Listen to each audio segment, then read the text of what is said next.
Começamos mais uma edição desse nosso podcast, Elas Criam Mundos. Eu me chamo Flávia Alves, sou facilitadora, host aqui desse nosso podcast.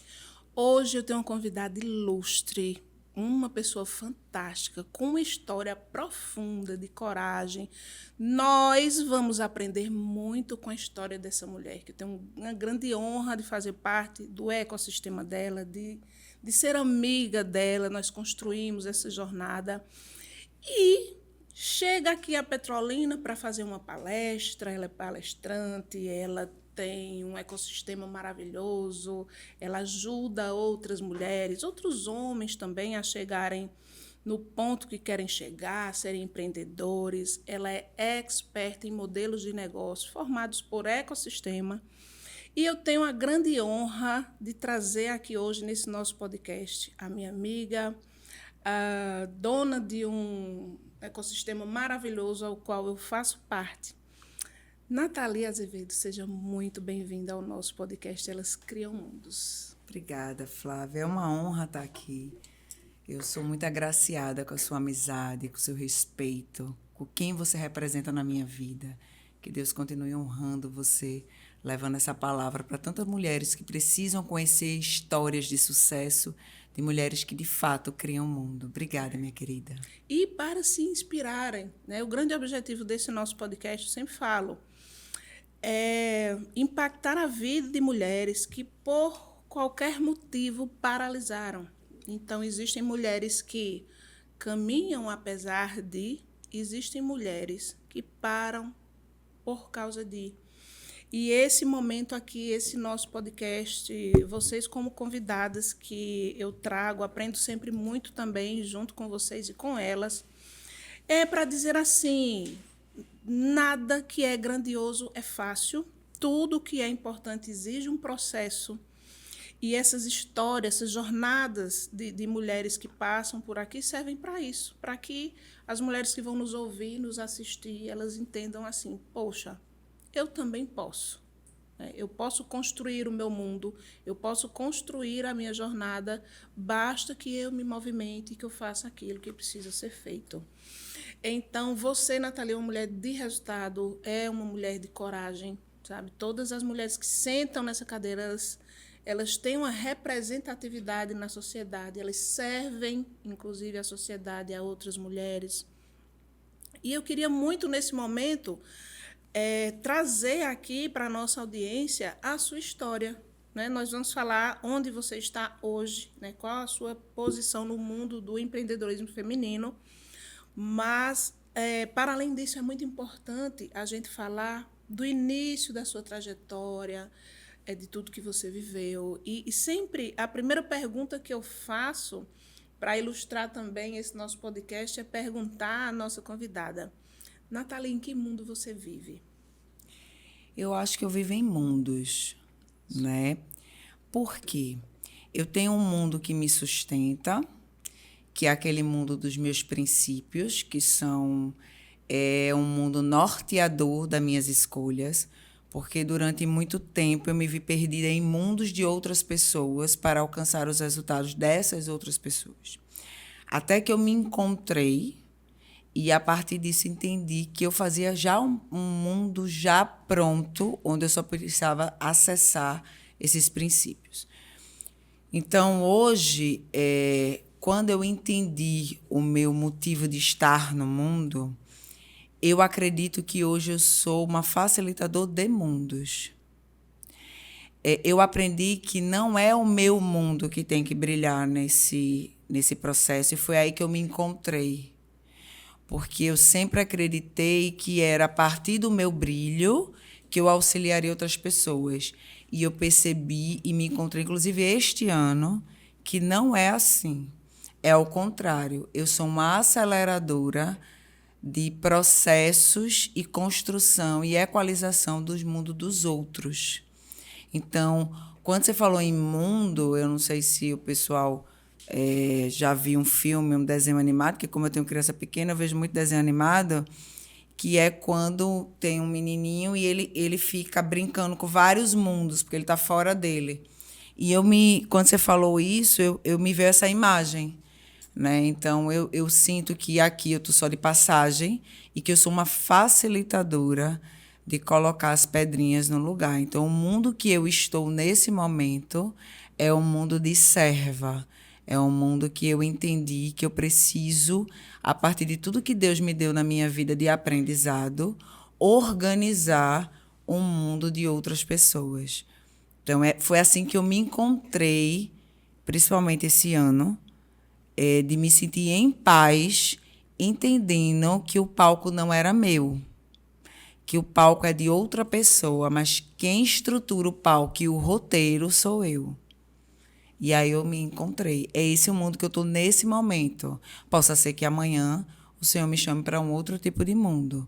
Mas nesse momento eu entendi que o meu maior e melhor mundo é o de serva.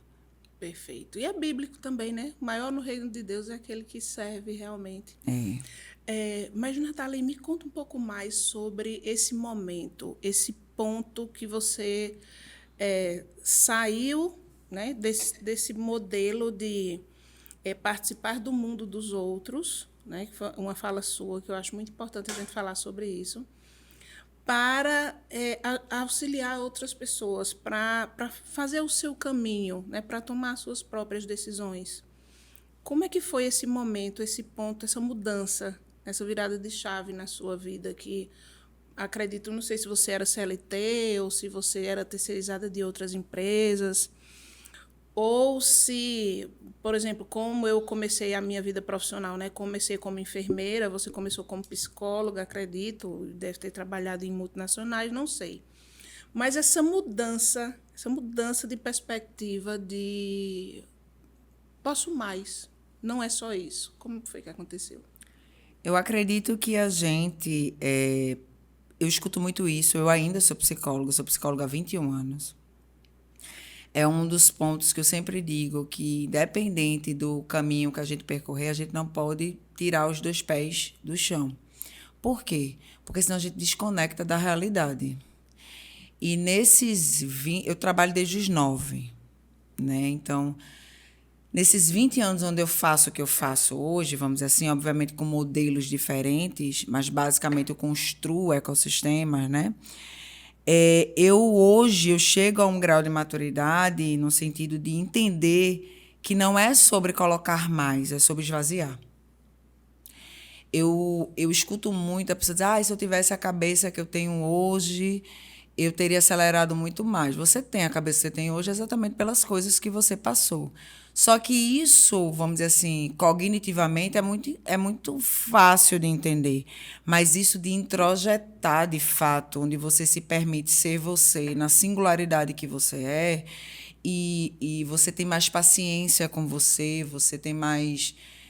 você olha com você com clareza sobre o seu propósito no mundo, isso te liberta. Então, eu venho de mulheres muito fortes, né? Então, eu sou neta, bisneta, sou filha, neta e bisneta de professora, né? A minha avó, que é a minha maior referência, hoje já junto com o pai, ela foi a primeira mulher divorciada, ela era uma pessoa que só trabalhava com homem, ela foi assistente do Aníbal Bruno, que é um dos maiores centros de penitenciária de Pernambuco, durante quase 40 anos. Ela era uma mulher livre, era uma mulher forte, ela era mais, vamos dizer assim, mais jovem do que a minha própria mãe. Então, eu cresci no meio dessa mulher. Né? Minha mãe, professora pública, trabalhava em 3 expedientes, uma mulher extremamente forte também. Então, a primeira coisa que eu entendi, e por essas mulheres, é que o trabalho e a educação iria me libertar de qualquer coisa. Então, por mais que eu fosse filha de 6 irmãos, por mais que eu fosse de origem pobre, por mais que eu morasse num apartamento de 70 metros quadrados com 6 irmãos, a minha vida era muito estruturada no sentido de minha mãe saber exatamente quem ela estava criando. Então, ela criou uma guerreira, o que durante muito tempo foi excelente, mas que hoje eu não quero mais que essa guerreira habite em mim. Perfeito. Entende? Então, aos 9 anos, hoje eu falo com muita tranquilidade, eu fui liberta de um abuso. E eu fui liberta de um abuso por conta do trabalho. Então, durante toda a minha existência, dos meus 40 anos, o trabalho ele foi endeusado por mim. Eu só descobri isso esse ano. Entende? Então, por isso que eu estou dizendo que a autodescoberta, a percepção, e hoje eu falo isso muito tranquilamente, porque a minha fala vem para libertar outras pessoas. Durante vários anos, isso nunca foi falado com vergonha, com medo de uma série de coisas. E depois de 12 anos de terapia, de autoconhecimento, de libertação espiritual, eu entendi que, aos 9 anos, quando a minha mãe ela tem um sonho de ter uma Kombi, porque em Olinda, né, que é onde nós viemos, não tinha mulher que tinha carteira D. E ela sempre foi... Meu pai dizia que ela era espivitada, então ela sempre foi aguerrida na vida dela, né? Eu sempre tive uma família muito bem estruturada, né? Meus pais muito bem estruturados, meus pais, meus irmãos muito organizados, mas eu sofri um abuso de uma pessoa que era irmão da minha mãe. Então, aos 9 anos, como minha mãe decidiu tirar a carteira D para fazer transporte escolar, ela foi a primeira mulher a ter carteira D em Olinda de transporte escolar. Ela decidiu, ela me chamou para ser babá, que foi meu primeiro emprego. E ali, ela me libertou desse abuso, sem ela saber. Talvez ela não saiba até hoje, porque eu nunca disse ela descubra nesse podcast. E aí, até porque isso eu nunca falei nem em público, ela me liberta disso. E ali eu descobri inconscientemente, porque eu era uma criança de 9 anos, e na minha terra, na minha época, 9 anos era de fato uma criança, que a gente não tinha internet, tinha nada, eu brincava de Barbie ainda. Eu descobri que o trabalho podia me libertar de qualquer coisa. Né? Então, eu acabei endeusando o trabalho nesse sentido, e tudo que eu me propus a fazer, eu queria ser a melhor. Porque eu sabia que ia me libertar. Aos 16 anos, eu passo, em primeiro lugar, na faculdade de psicologia. Eu já sabia que eu queria cuidar das pessoas. Eu sempre fui fascinada pela mente humana, porque eu fui uma adolescente muito estranha. Enquanto todo mundo estava brincando, no sentido de ir para shopping, essas coisas, eu estava lendo e escutando Maria Bethânia, porque eu sou uma alma velha, né? Eu sempre fui uma alma velha. Então, isso dava um gosto para minha mãe absurdo, porque eu nunca fui uma criança que dei trabalho. Nunca fui uma criança que deu trabalho. E aí, como a minha mãe também era de origem humilde, o que ela mais gostava era de ir todo mês, que quando ela recebia ordenado, a gente já sabia, ia comprar um livro para mim. Então, eu cresci vendo essa mulher que dizia para mim, você pode tudo. Ela nunca disse, porque você é pobre e você não pode. Não. Ao contrário. Ela disse, você pode tudo. Só trabalhe, tenha fé em Deus, porque ela sempre foi muito temente a Deus. Minha mãe é muito religiosa. E ela dizia, com Deus e com estudo, você pode tudo. E foi assim que eu cresci. Achando, eu nunca vamos dizer assim, ter jeitinho brasileiro ou buscar o caminho do mais fácil, nunca foi uma opção na minha casa. Eu não conhecia essa opção. Eu fui conhecer essa opção depois de velha. Eu fui conhecer essa opção depois que o mundo molda a gente nessas... Né? Entendeu? Então, como eu cresci com uma mãe extremamente organizada a nível de... com Deus e com trabalho, não tem outra opção. Por exemplo, eu nunca vi minha mãe jogando no bicho, por exemplo. Então, não tinha essa outra opção na minha casa. Meu pai trabalhava para japonês. Então, era a realidade que eu cresci. O trabalho duro, né? E aí, com 16 anos, eu entro na faculdade de psicologia, uma das faculdades mais caras que existia. Na época, eu me lembro como se fosse hoje, era R$635 há 21 anos atrás. E era a melhor faculdade do Brasil. E a primeira coisa que eu fiz foi dizer, mãe, a gente não tem condições. Minha mãe disse, o quê? De jeito nenhum. Você vai entrar, porque você é qualificada, e segundo, porque Deus provê todas as coisas. E assim eu entro na Universidade Católica de Pernambuco, consigo uma bolsa de 30% do PIBIC, do ProUni, e eu fui treinada pela minha mãe a olhar problema. Quantas pessoas diziam, fuja do problema. A minha mãe dizia que o problema... Depois eu escutei até do meu mentor isso, mas a minha mãe ela já dizia isso, que o dinheiro está no problema. Só que ela não dizia assim, ela dizia assim, faça o que ninguém está fazendo, porque é lá que o dinheiro está. Então, quando eu entro na faculdade... Se eu estiver falando muito, me interrompa, não, viu? Fica tranquila. Quando eu entro na faculdade... Eu digo, meu Deus, como é que a gente vai pagar isso? Isso para mim, para minha mãe nunca foi um problema, porque ela sabia que Deus ia prover. Como eu não sei não, até hoje. Aí, E aí ela ficava, catuque, né? Veja as coisas. E aí um dia eu fui estudar, porque eu não tinha dinheiro para comprar livro. E aí eu fui estudar na biblioteca da universidade. E lá eu vi que tinha crianças com síndrome de Down. E aí eu, muito curiosa, sempre fui, eu com 16 anos, uma menina. Fui ver. E era um projeto inovador que tinha de criança com síndrome de Down naqueles aparelhos de computador bem gigante. Eu falei, certo. Eu tinha um sobrinho que tinha autismo. E nessa época não tinha psicólogos nem psiquiatras que atendiam autismo. Nem se falava sobre, não. né? E eu descobri que Pernambuco era o estado que mais tinha autismo. Por isso que era o conhecimento que me libertava, né? Que mais tinha autismo.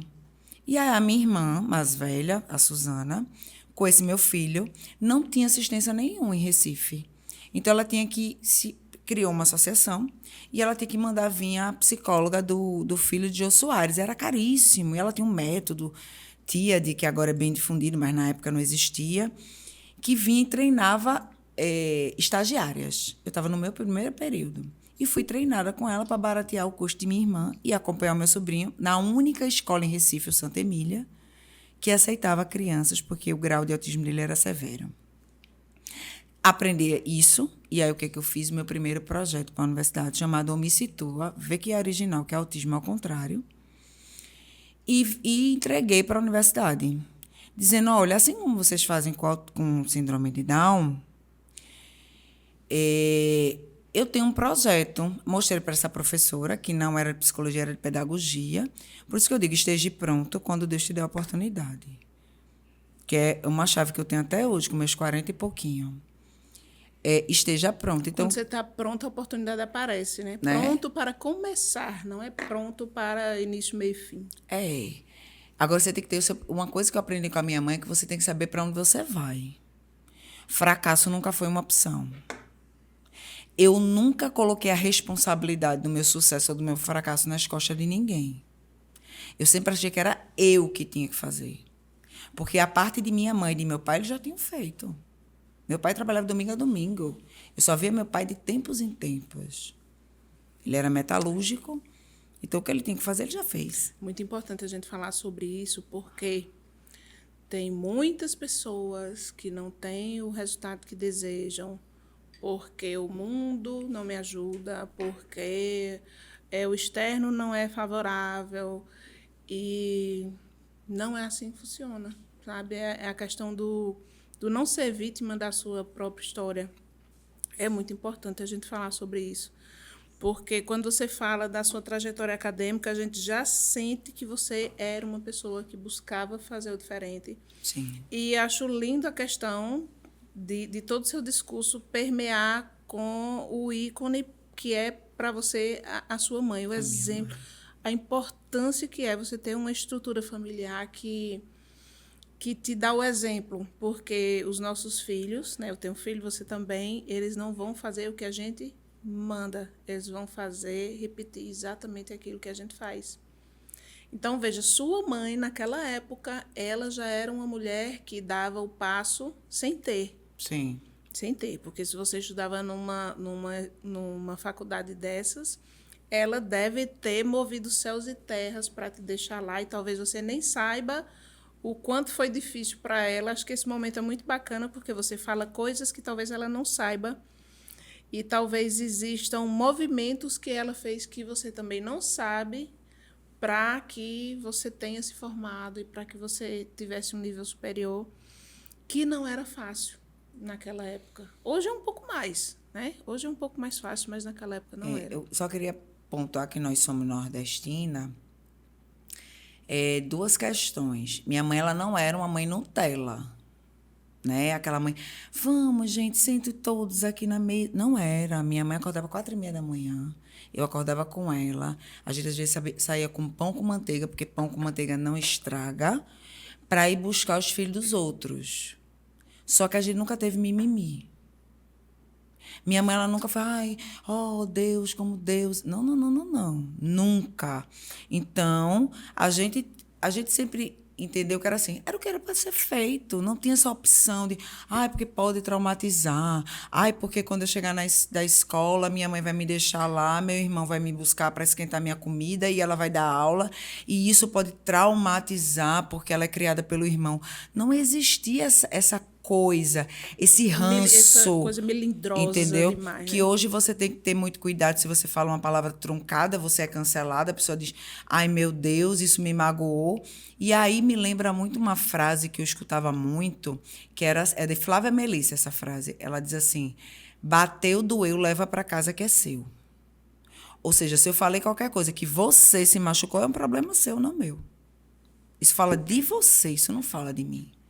Porque Isso aí. dependendo do seu estado emocional, quando você sabe quem você é de fato, o outro pode falar o que quiser. Você carrega o que de fato você precisa construir e ressignificar. Não é ser egoísta ou no sentido de achar que você é o máximo. Não, ok, isso aqui realmente é um ponto de atenção. Vou ressignificar. Né? Mas isso aqui não, isso aqui é só sua percepção. Então, desde muito pequena, minha mãe dizia isso para mim. Bateu, doeu, é seu, não é Tome meu, que é seu, não. leve que é seu. Eu sou a melhor Conheço mãe que eu esse ditado. consigo ser. Ou seja, você não vê uma mãe, sua mãe não é uma mãe drogada. Minha mãe dizia muito isso para mim. Eu não sou uma mãe drogada, eu não sou uma mãe prostituída, nada contra quem é. Eu só estou dizendo a minha referência. Eu sou uma mulher que vive para os meus filhos, para a minha casa, para a estrutura da minha família e para os meus sonhos. Então, e todos os meus sonhos estão inclusos os meus filhos. Então, assim, o que for para fazer, eu vou fazer. E era exatamente isso. Então, ela incluía na rotina dela a gente. Quantas vezes a gente não ia comer giz? Porque antigamente era aqueles apagador que minha mãe fazia assim, era pau para tudo que é canto, vinha pau até no meu olho. E minha mãe pegava os filhos dela e a gente ficava nas cadeirinhas e não tinha mimimi. Ela dando aula, a gente comendo giz. E a gente, ou seja, ela colocava a gente para participar da rotina dela. Então, 4h30 da manhã, acordava eu e acordava todo mundo. Eu ia trabalhar com ela, porque eu sei, ela não sabe que eu sei, mas eu sei eu era a filha preferida dela. Ela não nega isso até a morte, mas eu sei. Então, eu ia trabalhar com ela, meus irmãos iam arrumar o café da manhã dos outros, depois ela passava, pegava todo mundo para distribuir, depois eu estudava do lado, né? Glória a Deus por isso. Mas era super... Eu tive uma infância com muitas restrições, a ponto de... A gente só trocava de lápis quando o lápis acabava, porque eu lembro como se fosse hoje, era 12 centavos.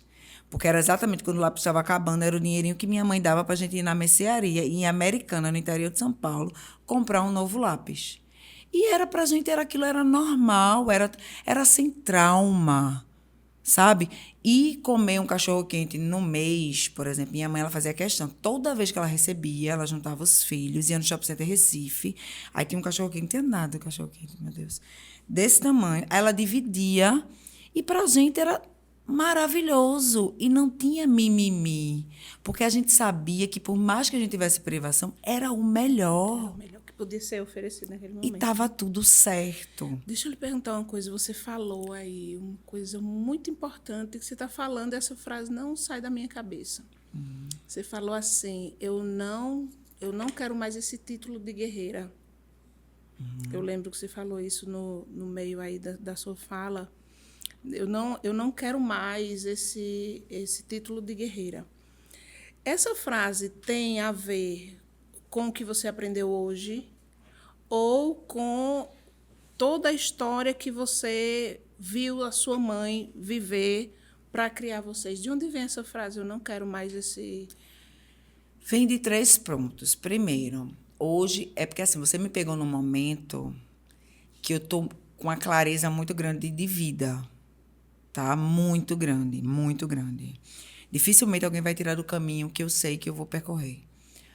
Mas eu entendi com muita paciência comigo que foi necessário eu ser quem eu era para chegar onde eu cheguei. Então, o primeiro ponto de atenção existem momentos que você vai ter que ter habilidades e tributos que não necessariamente terão que percorrer com você a vida toda. Você não precisa carregar um título a vida toda. Isso é libertador, Flávia. Porque, às vezes, a pessoa diz assim, fulana é ignorante. Não, a pessoa está. E tem um porquê. Fulano é isso. Não, não, não. Ninguém é nada.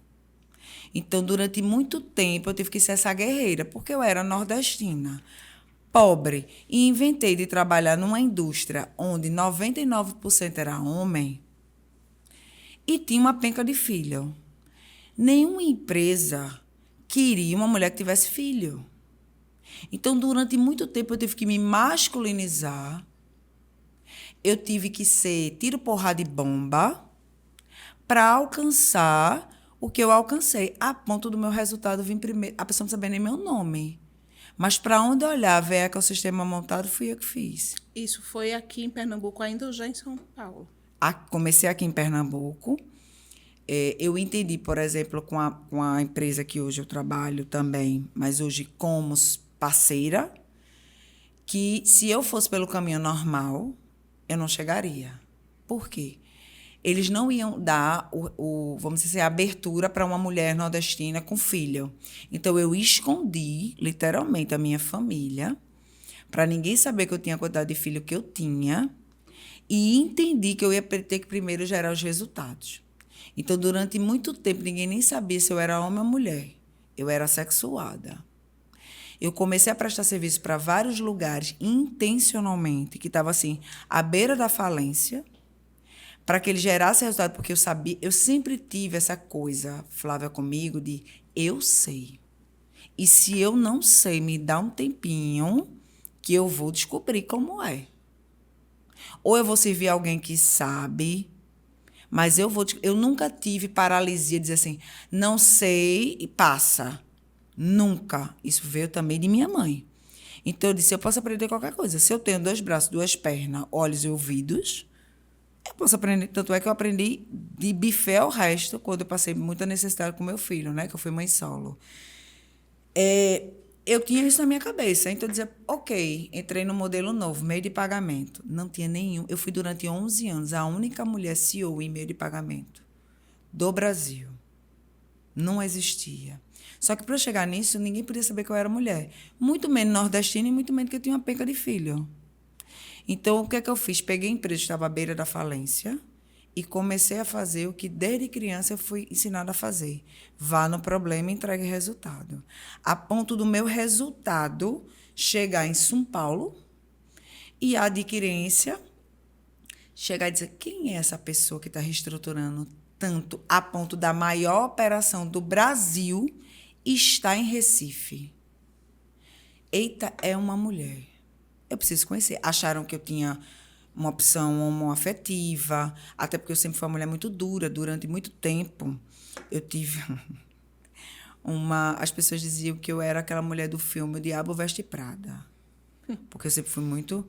Mas eu entendi que, para que eu hoje pudesse ser respeitada, eu honro essa mulher que foi. Só que essa mulher, primeiro, não era eu, no sentido assim, não era natural. Ela foi construída em cima de um personagem. Não era identidade, não. Era uma necessidade daquele momento. Era uma necessidade, porque eu sempre fui esteio de família até hoje. Então, eu tinha muita gente que dependia de mim, inclusive o meu estado. E era algo que eu construí para me manter. Só que isso também, como é que tudo que é contra a natureza te adoece. Tudo. Então, eu honro, sim, essa mulher. Só que essa mulher me trouxe um câncer. Essa mulher me trouxe sérios problemas corporais. Essa mulher não me deu tempo. Essa mulher me colocou num papel que não é meu. Né? E aí eu curei essa mulher. E quando eu digo hoje que eu não preciso mais dela, no sentido que eu honro ela, aonde ela chegou, eu queria trazer 2 pontos de atenção para a audiência. Honre cada período da sua vida, porque é ele que vai trazer quem é você hoje. Hoje, Nathalie é muito florida, é muito, muito bonito, tudo que eu vivo. Mas eu passei por essa mulher. Eu honro essa mulher. E vai ter momentos, sim, na sua vida que, se você quiser, se você tem uma visão clara... Eu sempre tive uma visão clara de onde eu quero chegar. Eu nunca quis ser pequena. Eu sempre quis ser grande. Eu nunca quis chegar num restaurante e olhar quanto custa. Eu sempre quis comer o que eu estava afim. E agora também nunca fiz o dinheiro como meu patrão. Eu sempre achei que dinheiro era liberdade, como minha mãe dizia. Você vê que a todo momento eu reporto a ela, né? Porque ela dizia muito isso, o dinheiro serve para a liberdade. Você fazer o quê? O que você quiser. Então, eu queria essa liberdade de fazer o que eu quisesse. Então, ele também nunca foi meu patrão. Então, eu entendi que durante um tempo eu ia ter que fazer o que eu não queria, porque, segundo o nosso mentor, adulto faz o que precisa. Isso. E tá tudo bem. Agora, também não ingesse nesse personagem. Sempre esteja em um movimento de reencontro com você. Eu disse, ok, até aqui você foi importante. A partir de agora eu preciso me curar. Porque o meu corpo não suporta mais essa mulher. Quanto tempo faz isso, Nathalie, que você viveu esse período assim de adoecimento? Que você falou, Toda a minha vida. Tudo que não é natural, ele te adoece, né? E eu lembro que a gente conversando um dia, falando sobre os passos de coragem que a gente dá na vida, você contou uma parte da sua trajetória, do seu passo de coragem, de adentrar em ecossistemas de desenvolvimento, né, de mastermind, de investir antes de ter. E é uma história muito impactante, sabe? É uma história de muita superação. Duas coisas que você fala que me chamam muita atenção. Essa história de eu tive que me masculinizar para pertencer. Isso, cara, muitas mulheres fazem isso hoje. E eu bato muito nessa tecla aqui, que nós podemos ser quem somos, pelo menos hoje, né? Naquela época, talvez não. Mas hoje a gente pode desenvolver o nosso papel e deixar vivo também o feminino. Mas muitos anos da minha vida também eu fui esse trator. Eu fui esse trator que, para mostrar a minha entrega, eu também vivi esse momento de viver esse modelo masculinizado de trabalho. Mas eu queria que você contasse essa história, porque acho que vai ajudar muita gente que está do outro lado, desse movimento que você fez para chegar mais longe, mesmo sem num momento difícil da sua vida, inclusive de saúde, você dá esse passo de coragem e fazer para além do que você via, né? Você podia ter a visão clara, mas mesmo assim você deu esse passo de dizer assim, eu sei onde eu quero chegar e para eu chegar onde eu quero chegar eu preciso dar esse passo de coragem. Fala mais um pouco sobre isso. Primeiro, é o que eu sempre digo, assim, você tem que ter uma visão muito clara de onde você quer chegar. A partir disso, o que é que te move? Porque eu sempre tive uma relação muito íntima com Deus. E eu já passei por tudo que é tipo de religião.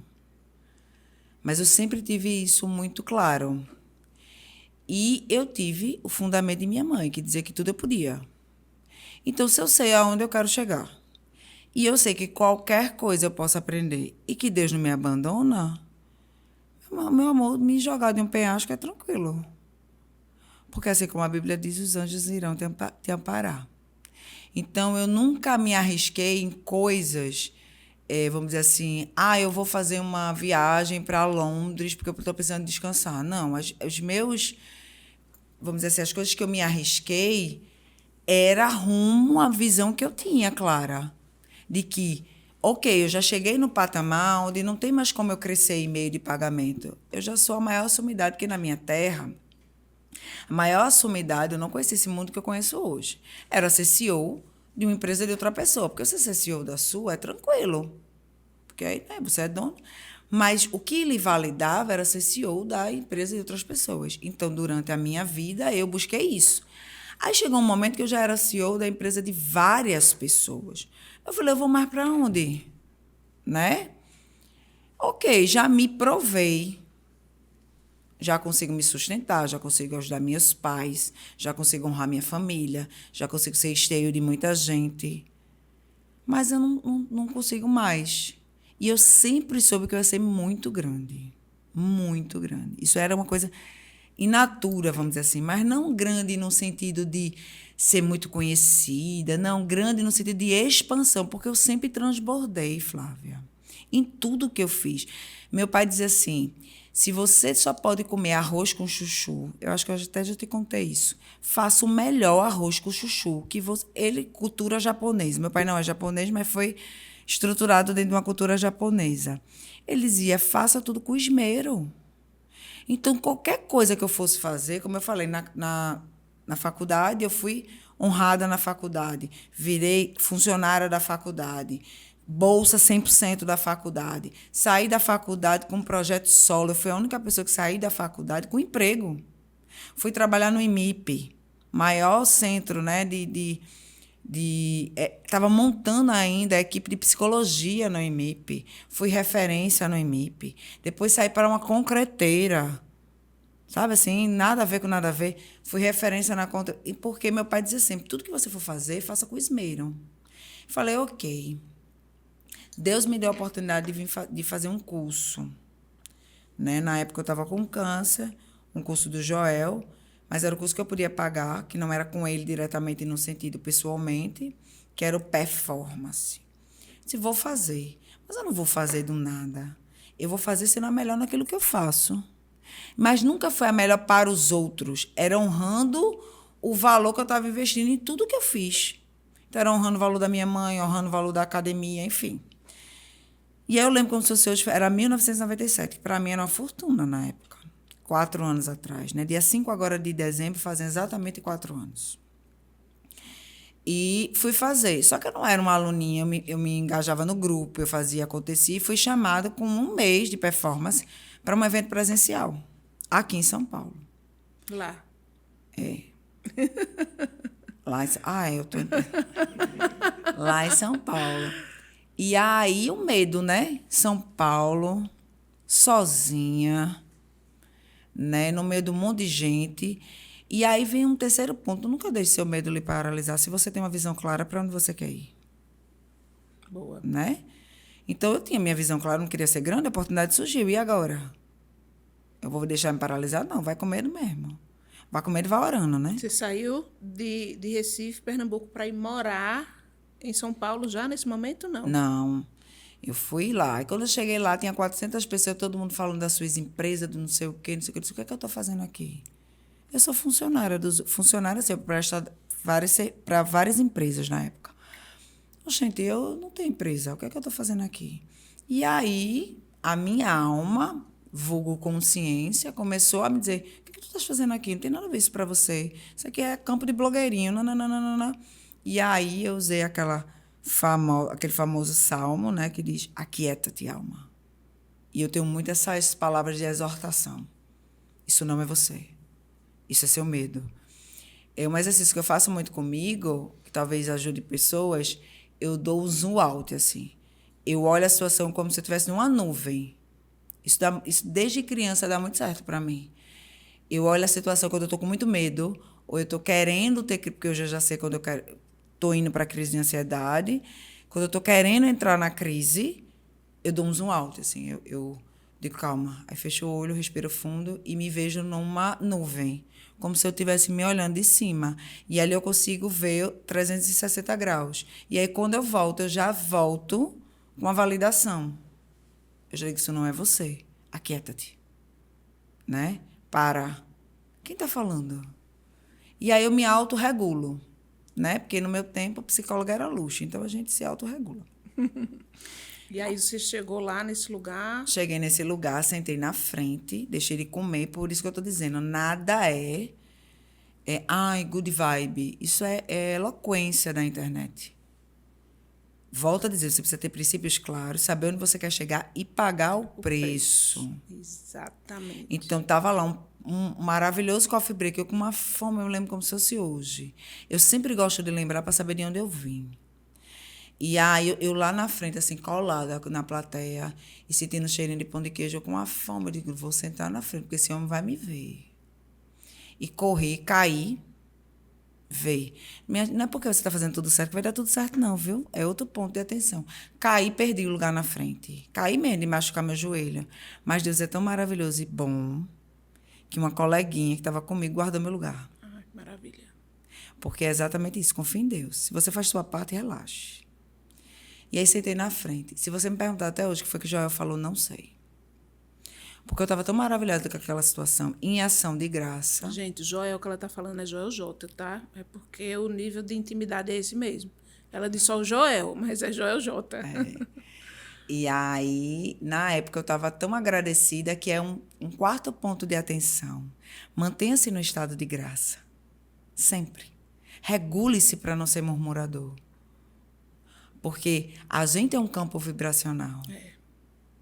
Então, quando Deus te dá algo, ou você tem a oportunidade de algo, a gente tende a sempre olhar o copo vazio. E naquele momento era tudo tanta graça que as coisas foram acontecendo. Eu fui percebida pelo irmão do Joel, que é o Marcel. Resumidamente, eu acabei numa sala com ele e entrei na primeira mentoria, que eu não sabia nem como é que eu ia pagar. Né? Entrei no estado de graça com ele, ele começou a me fazer umas perguntas que ele não fazia para ninguém, e ali eu conheci o Joel, e a partir dali eu não larguei mais. Mas tem um outro ponto importante também, eu não fiquei pulando de galho em galho. Eu peguei uma referência que tinha princípios alinhados com os meus. Eu não estava ali porque o Joel era famoso, eu não estava ali porque era oba-oba, eu não estava querendo me promover, porque naquela época nem rede social eu tinha. Eu queria aprender, eu queria saber o que aquele homem sabia que eu não sabia. O que aquele homem... Porque quando ele começava a falar, eu via que ele tinha princípios muito próximos do meu. E eu queria entender. Porque eu sempre parti do pressuposto, se alguém sabe e chegou, é só eu saber também. Isso. E aí, ali, eu segui ele. Ele me indicou um programa de uma outra mentora para eu ir, que era um programa de mulheres. Eu não me identifico em trabalhar só com mulheres. Eu me identifico em trabalhar com pessoas. Entrei nesse viés, porque até então eu não sabia quem era eu. Tive um encontro muito grande com Jesus no Método Destiny. Logo depois eu fui encaminhada para o Método Destiny, do Tiago Brunet. E ali começa a minha trajetória. E ali começam os meus desafios também, porque eu vivia uma realidade no Recife. Outra coisa é estar todo mês em São Paulo. E ali começa a clareza das coisas que eu ia deixar de ter acesso. Então, eu deixei de ter acesso a um carro do ano. Eu deixei de ter acesso às férias. Há 4 anos eu não sei o que é viajar para lugar nenhum. E eu não falo isso, ai, que lindo. Não, é porque eu estou fazendo escolhas até hoje. Entendeu? Não tem como você plantar abacaxi e colher abóbora. Não tem. Então, isso é uma escolha muito clara que eu estou fazendo junto com a minha família. Então, ok, eu vou vestir a educação. Por quê? Porque tem um gap aí que não é educação acadêmica, é uma educação de influência que eu preciso pautar, eu preciso galgar. Mas sempre referenciando os meus princípios. Então, eu nunca fiz nada a qualquer custo. Por isso que antes de você se lançar, é uma excelente oportunidade. Excelentes oportunidades acontecem toda hora. Antes de você se lançar Nem em qualquer tudo me convém, né? coisa, veja se está alinhado com a sua visão e com os seus princípios. Né? E não venda... Tem um livro que o Tiago acabou de lançar, que é Ganhe o Mundo Sem Perder Sua Alma. Vi também. Maravilhoso. Entendeu? Eu vim até lendo ele no voo agora. Então, cuidado para não perder sua alma. Porque senão você vai encontrar um monte de gente contando a sua verdade, você vai achar lindo e vai querer introjetar. E eu passei por esse período também. Então, o meu mentor dizia, vai por aqui. Aí eu dizia, vou. Vai por ali, vou. Vai por lá, vou. Entendeu? Então, vem o período da guerreira, aí eu trago as características da guerreira de ir com o meu próprio braço, entendendo que esqueci de que quem me levou até ali me levou pela graça, não pela minha força. Então, eu entro nessa minha terceira fase que eu estou agora, que foi um chamado que Deus me deu de submissão e obediência. Essa é a palavra que Ele deu. Por quê? Você ainda não entendeu que você fez muita coisa pela sua força, você acionou muita coisa, mas que agora a graça é minha. E agora eu preciso que você se coloque nesse lugar de submissão. Eu preciso que você entenda que não é mais com as suas próprias forças. É com a sua própria parte, porque o que você tem que fazer, Deus não vai fazer por você. Mas é com leveza. Não é com adoecimento, não é contra fluxo, não é a qualquer custo. Não é no nosso tempo, né? Sabe, deixa eu contar uma história que você falou aí. Você fala muito em Deus e tem muitas coisas no mundo dos negócios que a gente esquece de colocar essa energia de Deus em tudo, inclusive nos negócios. Então, na minha fé, Nathalie, a gente compara muito o mundo, não só o mundo dos negócios, mas o mundo em si, a uma escola, né? A gente escuta muito falar, o mundo é uma escola, o mundo é uma escola. E aí eu fui fazendo um paralelo entre uma escola e o mundo, e o professor sendo Deus. Né? Se o mundo é uma escola, quem criou o mundo, então o professor é Deus. E aí, como eu venho passando uns períodos assim difíceis, é do ser humano que a gente queira e a gente se perca, às vezes no meio do caminho, querendo que as coisas aconteçam no nosso tempo. A gente segura no braço, como você falou, né? A gente quer que as coisas aconteçam, a gente segura na mão da gente, a gente quer que as coisas aconteçam no nosso tempo. Depois vem a compreensão, que não é bem assim. Mas comparando o mundo a uma escola, a gente lembra, né, que o mundo é uma escola, que existem as provas, que as provas são individuais, né? Não adianta olhar para a prova do coleguinha para tirar a mesma nota, que essa prova não é sua. Que se você tira uma nota baixa, você vai ter que repetir essa prova. Mas o mais importante que eu aprendo, olhando para o mundo na perspectiva de o mundo ser uma escola, tem um momento que Deus não fala com a gente. Que é o momento exatamente da prova. Sabe quando você está fazendo aquela prova e você quer fazer uma pergunta ao professor e ele não te responde, ele não vai na tua cadeira, ele fala com você o tempo inteiro, mas na hora da prova é só você e a prova. E quantas vezes na minha vida eu queria uma ajuda na hora da prova? Mas é exatamente nessa hora que o professor não fala. Então, eu carrego muito esse ensinamento comigo. Eu tenho aprendido isso agora, né? Nos últimos meses. Muitos porquês, muitas perguntas, muito aprendizado. Até me emociono falando nisso. Mas, no momento da prova, o professor não vai falar. Porque ele já ensinou. Onde você tinha que aprender, você aprendeu. Sabe por quê? Porque na prova é quando você mostra se você tem o conhecimento ou não. Porque se você não tiver o conhecimento, você vai ter que repetir. Exatamente. Então, é aquela coisa, repete, morreu, quem ficou, repete. E assim vai. Então, você tem que repetir determinadas situações até você aprender. Quando você aprende, você muda de fase. Isso. Entendeu? E o jogo nunca fica mais fácil, né? Sempre fica mais difícil. Então, é você entender isso. Porque quando você... O lugar que eu ocupo hoje é um lugar inimaginável. Tudo que eu acesso hoje. Hoje eu tenho... Eu estava até conversando ontem com Sheila, que é a menina que trabalha comigo, meu braço direito, e eu disse, gente, eu pego o meu telefone, foi até o pastor André Fernandes. Eu falei, gente, eu tenho o número do pastor André Fernandes. Eu não estou aqui enaltecendo nenhum líder religioso, não é esse o intuito.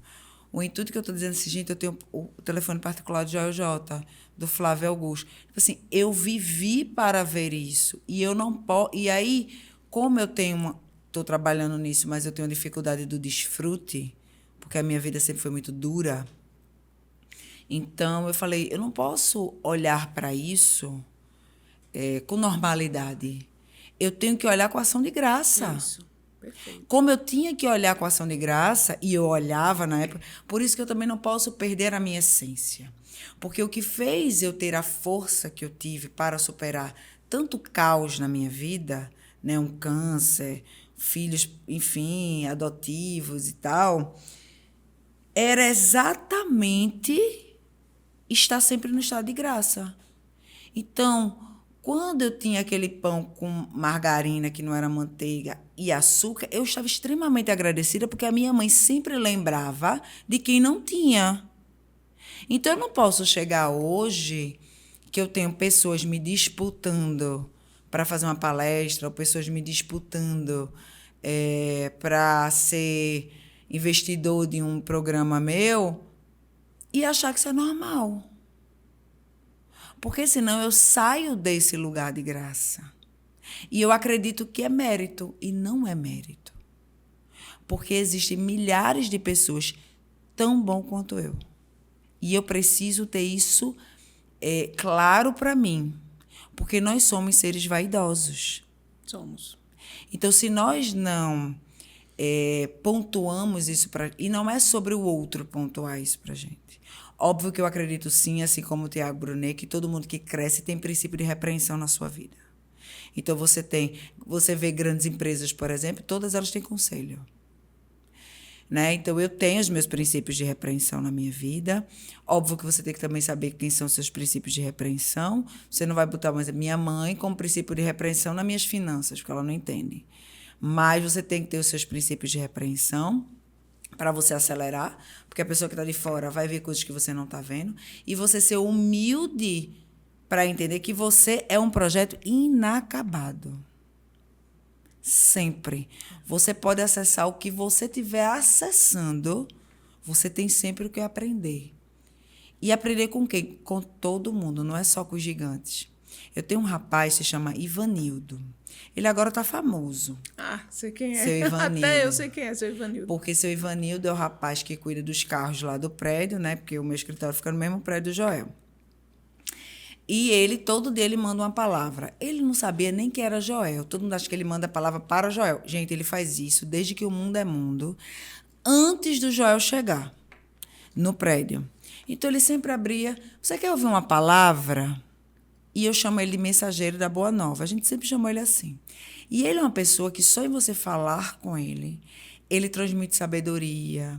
Ele sempre tem uma palavra para falar para você. E seu Ivanildo é uma pessoa que eu nem sei se ele tem escolaridade. Mas ele é uma pessoa extremamente sábia. Então, você não pode partir do pressuposto de que toda pessoa sábia é aquela que está no poder. Não necessariamente. Né? Então, se coloque na posição de estar aberto a Deus falar com você também através das pessoas, seja ela quem for. Então, por exemplo, a menina que faz limpeza no escritório, que ela faz quinzenalmente, ela me mostra, ela me lembra de meu pai. Porque tudo que ela faz, eu não preciso pedir nada, ela faz com um esmero absurdo. Entendeu?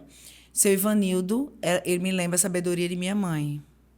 Então, a todo dia, faça chuva ou faça sol. A pessoa sorrindo, a pessoa triste. Seu Ivanildo entrega o propósito dele, que é ser o mensageiro da Boa Nova. Então, ele me ensina muito, ele me lembra todos os dias que eu estou a serviço de. Porque o Senhor, ele precisa dos seus soldados. Então, a gente tem que parar com essa história de sempre achar que o outro tem que me transbordar, o outro tem que me servir. Não. Calma. Você também tem que ser vaso no sentido de derramamento e de transbordo para outra pessoa, não através da soberba. Porque o que eu mais tenho observado é, eu parto do pressuposto que eu sei, e como eu sei, eu tenho autoridade desse saber. Lê do engano. Então, o que hoje tem feito a minha vida ser mais leve, mesmo com a tribulação que eu venho passando nesses últimos 4 meses, porque eu digo, Senhor, o Senhor está com a prova assim afiada, viu? Aí o Senhor mandou uma palavra para mim que ele disse assim, quanto maior a prova, maior a glória. Então segura firme que eu estou com você. Mas ele está em silêncio também. Eu falo, o Senhor está de férias? É assim, época de Natal, o Senhor tirou o Jingle Bell, né? Porque é seu aniversário. E eu brinco muito com ele nesse grau de intimidade. E exatamente, você passou quase 1 ano estudando, vindo à igreja, pregando. Não estudou o suficiente, não? Agora está na hora de você, com a autoridade, que foi a palavra que ele me deu terça-feira. Hoje é quarta, né? Quinta. Terça agora. No culto profético, que era a palavra tem autoridade no meu nome? Assim como eu disse para a tempestade acalmar, porque não era de Deus aquela tempestade, como é que eu sei que não era de Deus aquela tempestade? Porque Jesus jamais ia mandar aquietar algo que viesse do Pai dele. Então, quais são as tempestades que você está passando hoje, que você acha que é o seu deserto, mas que não é?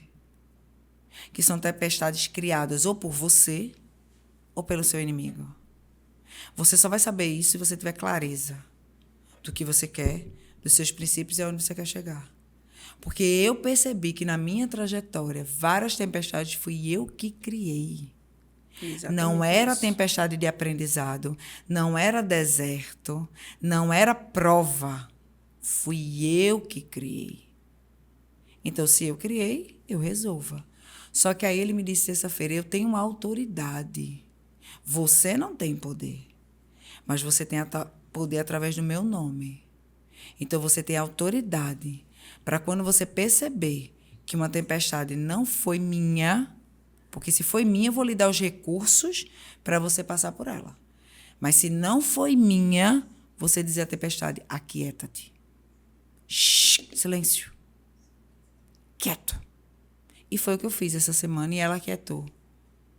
Porque todo mundo precisa entender que tem um propósito na Terra. Na vida de outras pessoas também. E quando você é luz, você acaba levando luz para quem já está em treva. E quem já está em treva não tem nada mais para perder. Mas quando você é esse castiçal do Senhor, você incomoda muito. Só que aí você precisa estar muito bem resolvido com as suas questões.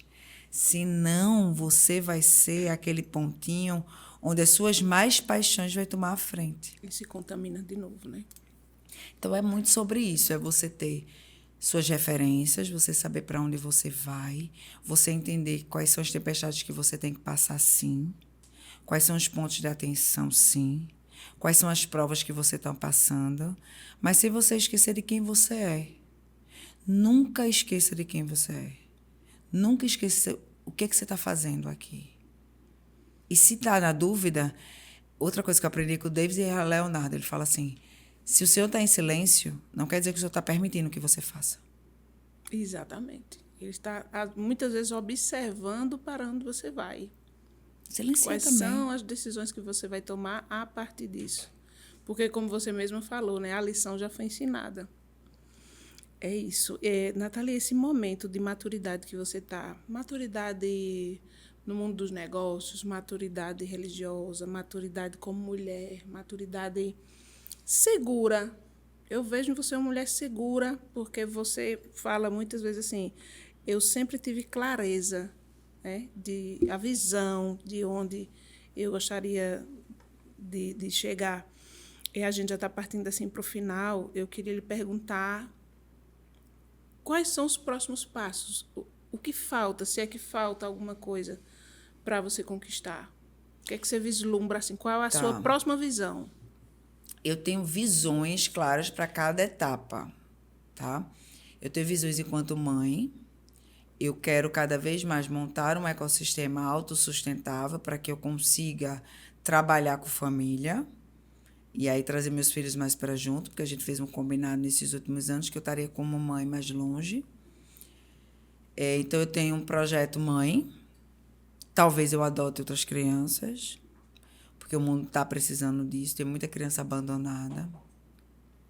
Eu tenho um projeto enquanto guiar, que é a nossa mentoria, onde ele tem esse nome porque ele faz parte de um circuito, mas ele se tornará a maior comunidade, que eu já profetizei em nome de Jesus, a maior comunidade de empreendedores alinhados em princípios cristãos, não necessariamente que tenha uma religião, mas que tenha princípios cristãos.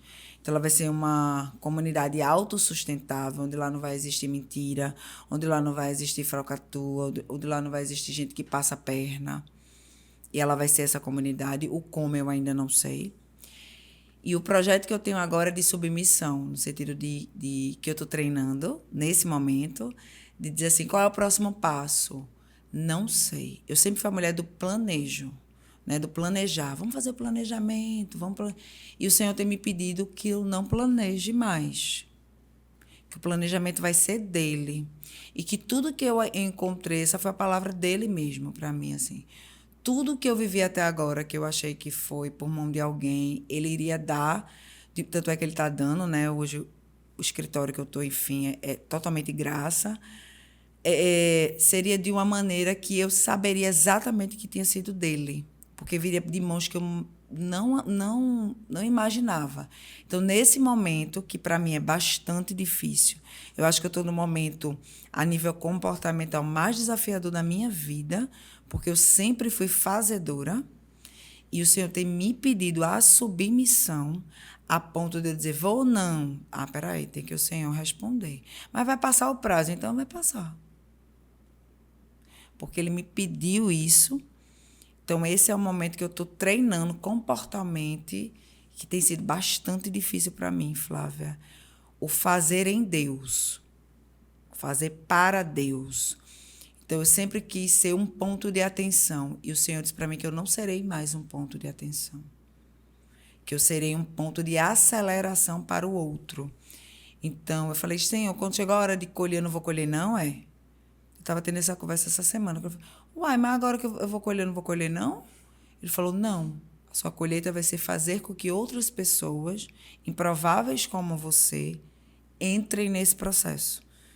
E aí eu tive que refazer o meu modelo de vida. Eu estou nesse momento, é um momento extremamente difícil no sentido de desafiador para mim, porque eu estou refazendo meu modelo de vida. Eu fiz um modelo de ser, não é famoso não, mas de ser reconhecida, de estar nos palcos. Sim. E o Senhor me pediu o contrário. Então eu tive que parar com meu esposo agora, tem acho que 20 dias, e dizer para ele, tá vendo tudo que a gente criou para 2025 e 2026? Caiu por terra. Agora a gente vai ter que criar para os outros. E aí vem um ponto que eu queria chamar sua atenção rapidinho, que eu sei que a gente está terminando, que é, quando você escolher sua família, que você é responsável por isso, escolha um parceiro. Porque às vezes você escolhe um brebote, e aí você diz, é porque Deus... Não, quem escolheu foi você, ninguém botou a faca no seu pescoço, não. Exatamente. Escolha um parceiro. Eu tenho um parceiro. A ponto dele dizer assim, a gente vai para São Paulo, mas a gente está tão bem aqui, hein? Eu não faria metade das coisas que eu faço se eu não tivesse essa parceria tão forte. Assim, a minha estrutura. Ele é a minha estrutura que me ajuda a fazer tudo que eu faço. Então, quando eu disse para o meu marido, olha, vê só, tudo que a gente plantou, inclusive as privações que a gente passou de financeira, inclusive, para vir para Alphaville, que é 5 vezes mais caro, caiu por terra. Ou a gente vai ter que começar tudo de novo. Tá tudo certo. Eu falei, então, sabe aquela casa que a gente pensou que a gente ia em 2026, a gente não vai? Sabe aquele carro que a gente pensou que a gente não vai? Sabe aquele colégio que, nesse momento, a gente não vai? Por quê? Porque agora eu vou ser aceleradora de outras pessoas. Ele falou, tá certo. Eu falei, mas tu entendeu que é mais uma de privação? Entendi. Eu esperava que ele dissesse, não acredito, mais um ano, né? Então, eu estou nesse momento, nesse mundo, de entender quem eu fui, honrar essa mulher, entender que eu não quero essa mulher mais, entender o propósito de Deus na minha vida, ter clareza de onde eu quero chegar, no sentido que eu quero ser 100% dependente do Senhor, e colocar na mesa todas as minhas mais paixões. Entendendo as minhas mais paixões, não necessariamente comportamentos errados, mas tendências que não me fazem evoluir espiritualmente. Entendeu? Assim, tendências, porque eu quero ser um ser humano bom. Ah, mas santo só Deus é. Mas eu quero ir nesse caminho. Então, o Senhor disse, esse ponto aqui é de atenção, esse ponto é de atenção, esse ponto é de atenção. Não vai colocar em queda outra pessoa, mas vai colocar em queda você. Então, esses pontos aqui eu quero que você aquebrante. Eu quero que você quebre. Falei, então tá. Perfeito, Nathalie. Infelizmente, o nosso tempo acabou, mas antes da gente encerrar, assim, toda a sua fala, ela foi conduzida em muito ensinamento. Eu nem sei mais, né, se existe algo mais a ser dito, porque realmente foi, assim, cirúrgico tudo que você deu de conselhos e de exemplos a partir da sua vida, a partir da sua perspectiva, de tudo que você viveu. E acredito que todo mundo que vai nos assistir assim, vai aprender muito com você. Eu também aprendo muito aqui com todas vocês que sentam aqui. Mas se ainda, para além de tudo que você falou, você puder dizer alguma coisa para todas as mulheres do mundo, especificamente para todas as mulheres do mundo, que conselho a mais você daria, olhando para aquela câmera ali, só você e elas? Tá. Você não é pequena e você não é do tamanho que você acredita que você é. Você é um projeto valioso de Deus. Você é filha do rei. Então, coloque-se nesse lugar com autoridade. Afinal, as coisas estão para você e não você para as coisas. Tenha clareza quem é você. Siga com humildade e confiança. E acredite, o mundo não é o limite. Então, pare de ser tão acelerada e atribulada e confie naquele que habita em você. Que lindo. Minha querida, muito obrigada. Deus te abençoe. Eu sei que seu tempo é ouro e eu me sinto muito honrada de receber um pouco desse ouro aqui e de transmitir essa riqueza de exemplo, de vida, de luta, de resultado, de compromisso com o que é invisível. Porque isso tramitou durante todo o seu discurso. Isso é tão raro, sabia? É tão raro a gente ouvir uma mulher de negócios ter essa visão do espiritual, trazer isso para a sua vida, não se perder pelo meio do caminho, sempre lembrar de onde veio e saber exatamente para onde vai. Isso é muito raro. Então, agradeço a Deus pela sua vida. Eu quero que sua passagem aqui em Petrolina seja cheia de muita luz. Amém. Né? E que você guarde aqui da nossa cidade uma boa lembrança, mesmo que tudo não seja perfeito, mas que você, de algumas memórias, guarde coisas boas. A gente se vê aqui em Petrolina, já daqui a poucos dias a gente se vê também em São Paulo. Então, quero lhe agradecer muito pela sua presença aqui, pela sua amizade, pelo seu tempo. E que a gente segue junto nessa jornada de crescimento. Amém. Eu de cá, você de lá, em alguns momentos separadas e muitos momentos juntas. Amém, amém. Conte comigo sempre no que você precisar. Afinal, a gente está aqui de passagem. É verdade. E você também. A gente segue junto. Amém. Beijo, gratidão.